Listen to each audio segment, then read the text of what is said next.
오늘 말씀은 우리가 읽었듯이 사무엘상 7장 말씀인데 우리가 잘 알고 있는 내용입니다. 에벤에셀, 에벤에셀이라는 이 이제 단어를 우리가 뭐 다 알고 있습니다.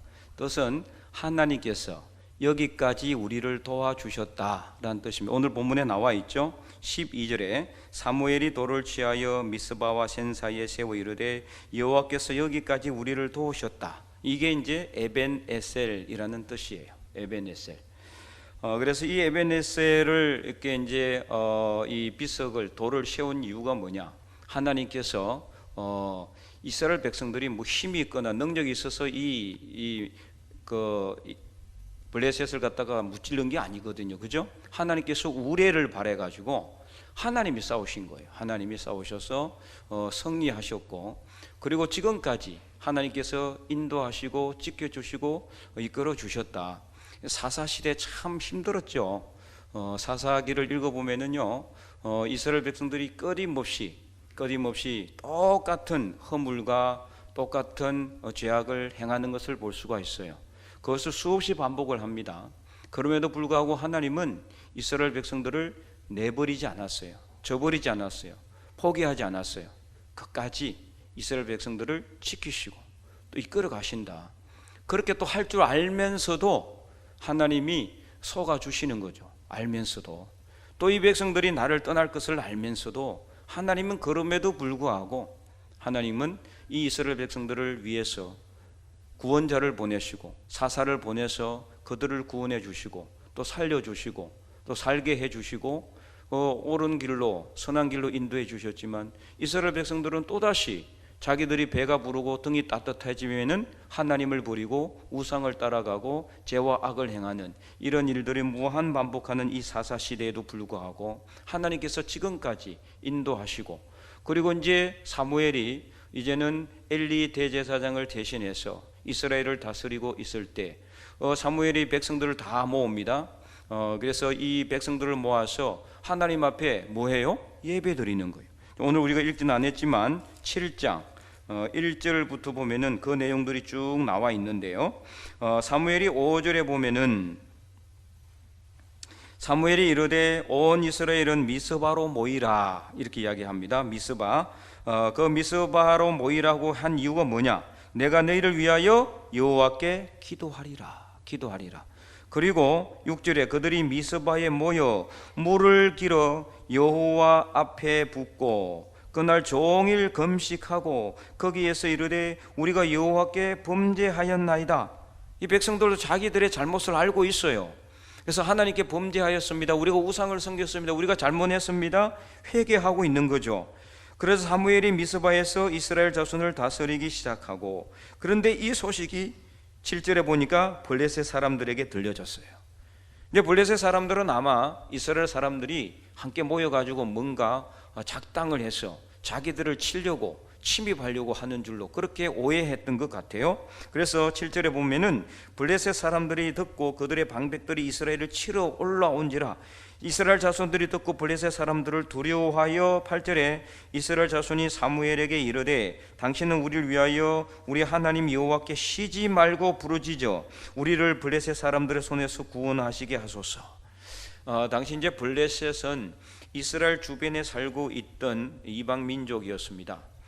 그들은 우상을 따르는 이방 민족이었고 하나님을 섬기지 않았죠.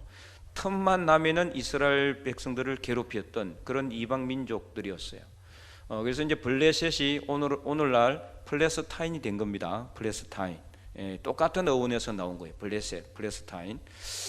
그런데 이 블레셋 민족 사람들은 이 이스라엘 백성들이 함께 모였다는 것을 듣고 이제는 치러 올라온 거죠. 근데 이스라엘 백성들이 너무나 두려워해가지고 사무엘에게 하나님께 기도해 달라는 거죠.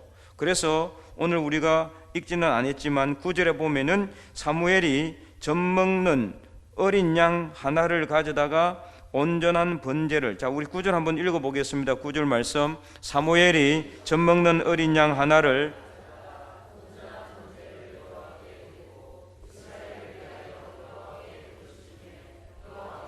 응답하셨더라. 아멘. 자, 그래서 하나님 앞에 뭘 드린 거예요? 번제 드렸어요. 자, 그러면 지금 현재 어떤 상황이에요? 이스라엘이 침략하러 이제 원래 이 블레셋이 이스라엘이 침략하기 위해서 모인 것도 아니고 그들은 모여서 기도했어요. 금식 기도하고 회개 기도하고 이게 단데 블레셋은 그것이 마치 자기들을 침략하려고 하는 어떤 그런 의도로 잘못 오해하고 이제 이스라엘을 치러 올라온 거죠. 그러니까 이스라엘 백성들은 준비가 전혀 안 된 상태 아니에요. 쉽게 말하면은 부흥의 장소에 칼과 창을 들고 치러 올라왔는데 지금 백성들이 뭐 칼과 창을 가지고 무장한 것도 아니고 어떻게 싸울 수 있는 그런 상황도 아니잖아요. 그리고 이 사사 시대에 보면은 사사들이 대부분 그 힘과 용력으로 하나님께서 주신 능력으로 어떤 개인의 어떤 힘과 능력으로 이 다른 민족 이방 민족들을 쳐서 무찌르는 내용이 그게 대부분이에요. 삼손도 그렇고요. 대부분 그렇거든요. 이스라엘 백성들이 당시에는 전혀 군사적으로 힘이 없었어요.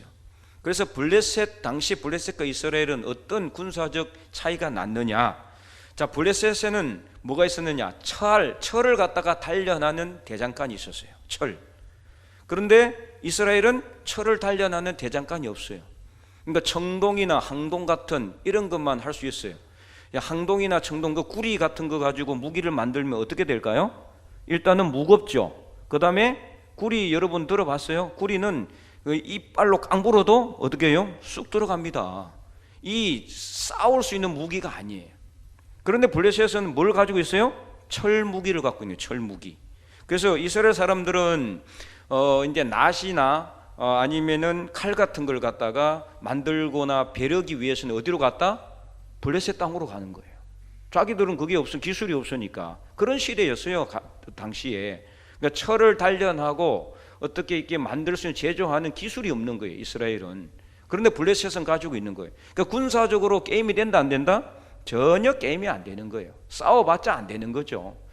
하물며 이 사울 시대에 그 사울의 아들 누구예요? 요나단이 갖고 있는 무기가 요나단밖에 없었어요. 당시에 주변에 군사들 중에. 다른 그 병사들은 뭐예요? 무기가 아니라 뭐 이렇게 뭐 나무 작대기 이런 거 들고 있는 거예요.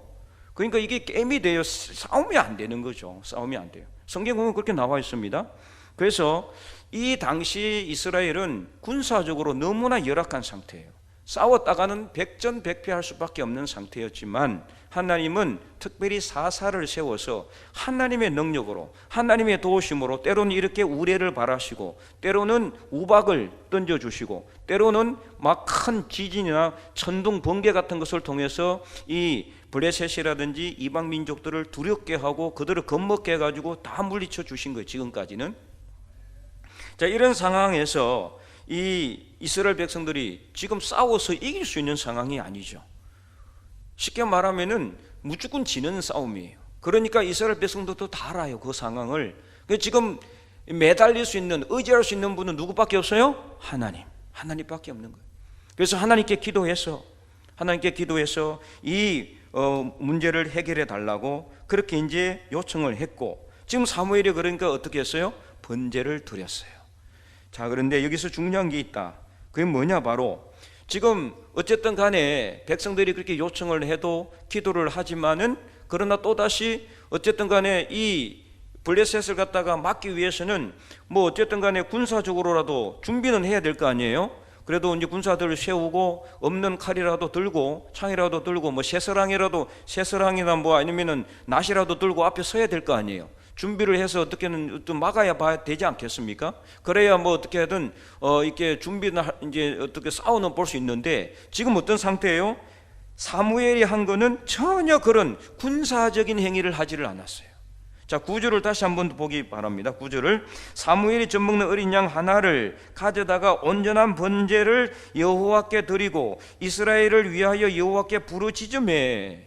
지금 풍전당화 같은 위기 상황에서 사무엘은 뭐를 했느냐? 번제, 하나님께 예배를 드리고 그리고 하나님께 부르짖어서 기도했다.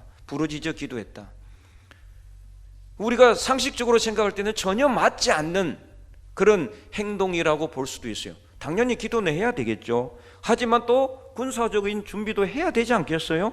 전혀 군사적인 행위를 하질 않았어요. 백성들을 모으지도 않았고 무슨 대오를 갖추거나 열과 오를 갖춰 가지고 뭔가 군사적인 뭘 한 것도 하나도 없어요.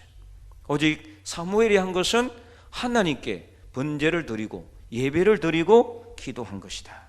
그래서 어떤 일이 일어났습니까? 10절 말씀부터 우리가 읽었는데 10절을 다시 한 번 더 10절을 큰 목소리로 한번 읽어보도록 하겠습니다. 사무엘이 번제를 드릴 때에 블레셋 사람이 이스라엘과 싸우려고 가까이 오매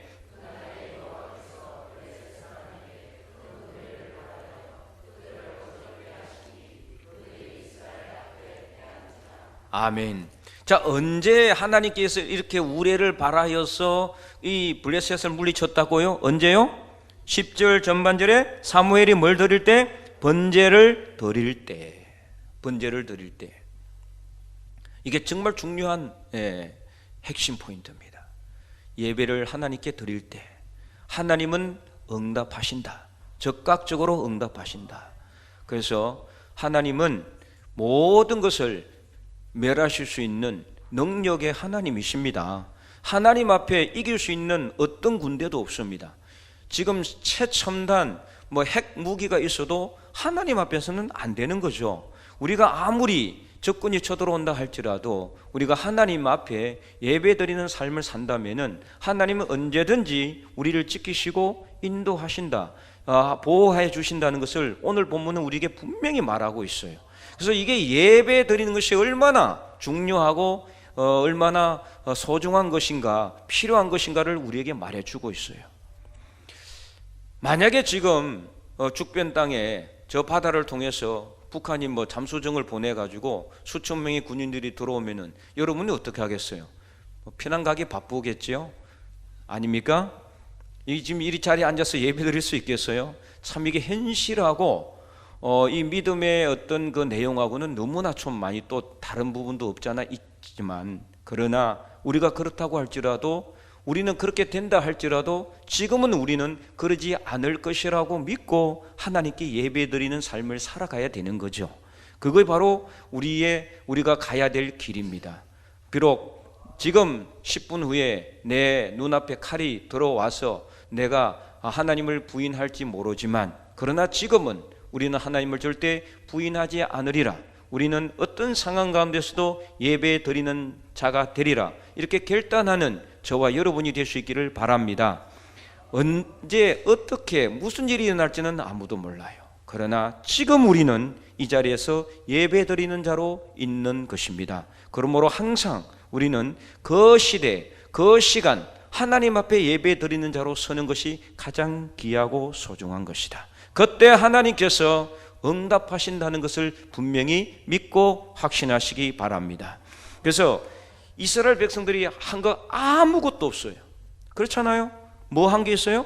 예배 드린 것밖에 없습니다. 하나님 앞에 예배 드리고 간절하게 기도할 때에 하나님께서 응답하셔서 큰 우레를 발하여 그 블레셋을 완전히 한 방에 하나님께서 피하게 하셨다. 그래서 이제는 이스라엘 사람들의 11절에 막 도망가니까 이스라엘 백성들이 신나서 그들을 쫓아가서 이게 추격해가지고 완전히 전멸을 하고 올라온 거죠. 그래서 12절에 사무엘이 이제 돌을 취해서 미스바와 센 사이에 세워 이르되 여호와께서 여기까지 우리를 도우셨다. 자, 그래서 에베네셀의 하나님, 지금까지 우리를 도우신 하나님 말씀이 바로 오늘 여기에 있는 겁니다. 그래서 여기 정말 또 중요한 단어가 또 하나 있어요. 잘 보세요. 12절에 에베네셀이라는 뜻이 무엇이라고요? 하나님께서 언제까지? 여기까지 우리를 도우셨다. 다 당연히 하나님은 우리를 언제까지? 영원 전부터 영원 후까지 우리를 도우시지만, 만약에 우리가 예배드리지 않고 예배자로 서지 않으면은 안 도와주신다? 안 도와주신다는 소리예요. 이게 중요한 단어예요. 에베네셀이라는 단어를 그냥 여러분 쉽게 생각해서는 안 됩니다. 중요한 단어가 있다는 거예요. 여기까지. 만약에 지금까지 우리가 하나님께 예배드리는 삶을 살았지만 내년부터 우리가 예배를 폐하고 예배에 집중하지 않으면은 하나님이 응답하지 않습니다. 이걸 분명히 아셔야 돼요. 그래서 에베네셀은 항상 우리의 삶 속에 있는 거예요. 그러니까 지금도 에베네셀, 내일도 에베네셀, 내년에도 에베네셀이에요. 그래서 예배를 오늘까지만 드리고 이제 내일부터 안 드리면 안 되는 거예요. 오늘까지, 그리고 내일까지, 그리고 내년까지, 앞으로도 영원토록 우리는 하나님 앞에 예배 드리는 자로 설 수 있기를 바랍니다. 그럴 때 하나님은 에벤에셀의 하나님으로 우리에게 다가오신다, 응답하신다. 분명히 하나님께서 함께 하실 줄 믿으시기 바랍니다. 올 한해 여러분들 삶의 자리를 이어오면서 어떤 분들은 이 기도하는데 응답 받으신 분들도 있을 것 같아요. 또 어떤 분들은 기도 열심히 했고 열심히 뭔가 했는데 응답 받지 못한 사람도 있을 겁니다.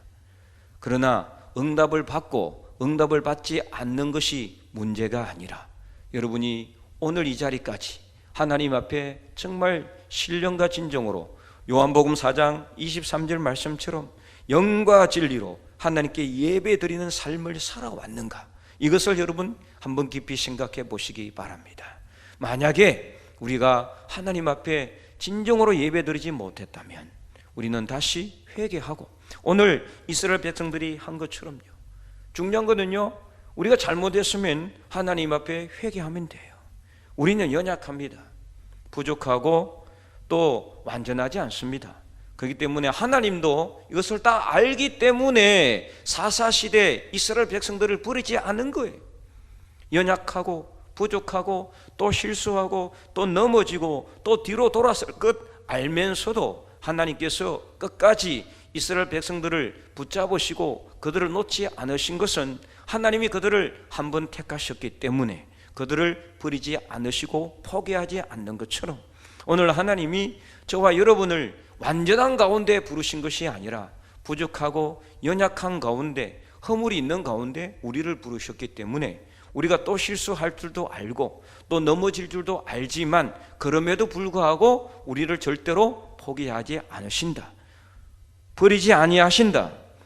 에벤네셀, 여기까지 하나님께서 도우신다는 사실을 분명히 아시기 바랍니다. 그래서 언제나 하나님 앞에 예배 드리는 자가 되기를 원합니다. 예배에 집중할 수 있기를 바랍니다. 올 한해 우리 교회 표가 예배 능력을 회복하는 거지만 그럼 내년에 예배 능력을 회복하지 않아도 되느냐? 아닙니다. 내년에도 그리고 그 다음 해도 영원토록 우리는 예배에 집중해서 예배에 성공한 사람들이 되어야 돼요. 하나님은 항상 우리 가운데서 영과 진리로 예배 드리는 자를 찾으신다. 요한복음 4장 23절. 그래서 오늘 우리가 하나님께 예배 드리는 것이 내가 무슨 하나님 앞에 드리는 공로가 아닙니다. 하나님이 원해서, 하나님이 기뻐하시기 때문에 하나님의 그 영광을 올려드리기 위해서 오늘 우리는 이 자리에 앉아 있는 거예요. 여러분들이 뭐 옆 사람 아니면은 그 구역장이나 아니면은 저의 어떤 얼굴 때문에 목사님 또 내가 예배 안 드리면은 그럴 것 같아서 그래서 예배 자리에 온 게 아니잖아요. 그죠? 아니면 옆 사람 때문에 구역장님이 혹시 나를 또 뭐 하실까 봐서 예배드리러 체면 때문에 온 게 아니잖아요. 여러분은 하나님 앞에 하나님을 기쁘시게 하기 위해서 하나님께 영광 올려드리기 위해서 예배 드리는 거예요. 사람 보고 예배 드리는 게 아니잖아요. 오전 예배 드린 거 말씀드린 것처럼 우리는 하나님을 보고 하나님께 예배 드리기 위해서 이 자리에 와 있어요. 그러므로 내년에도 우리는 예배 드리는 것을 멈춰서는 안 돼요. 그리고 이 공적인 예배뿐만 아니라 여러분의 삶의 자리에서도 늘 예배 드리는 자세로, 그래서 오늘 오전 예배 때 첫 번째는 뭐 하라고요? 성전을 사모하는 삶을, 두 번째는 하나님께 완전히 엎드리는 삶을. 그래서 욥처럼 나의 감정과 나의 환경과 여건이 아니라 하나님이 원하시기 때문에 언제나 우리는 예배 드리는 삶을 살아가야 된다. 그것을 하나님께서는 가장 기뻐하시고 원하신다는 사실을 깨달으시고 여러분의 삶의 모든 자리에 하나님이 함께 하시고 그 자리가 예배 자리가 되고 에벤에셀, 지금까지 여기까지 인도하시는 하나님을 만나는 하나님의 거룩한 예배자들이 될 수 있기를 주님의 이름으로 간절히 축원드립니다.